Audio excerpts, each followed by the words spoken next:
Hi everyone, నేను మీకు Pittsburgh నుంచి నయాగరాకి వెళ్ళే దారిలో మేము కొంచెం బ్రేక్ఫాస్ట్కి ఇంటి నుంచి బ్రెడ్ అండ్ ఉప్మా తయారు చేసి తెచ్చుకున్నాము.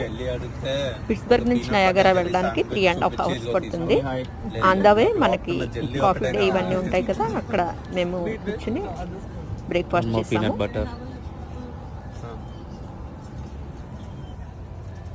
Picnic. Maggie say hi. Hi. Atya say hi. US లో పిల్లలది ఇదే బ్రేక్ఫాస్ట్.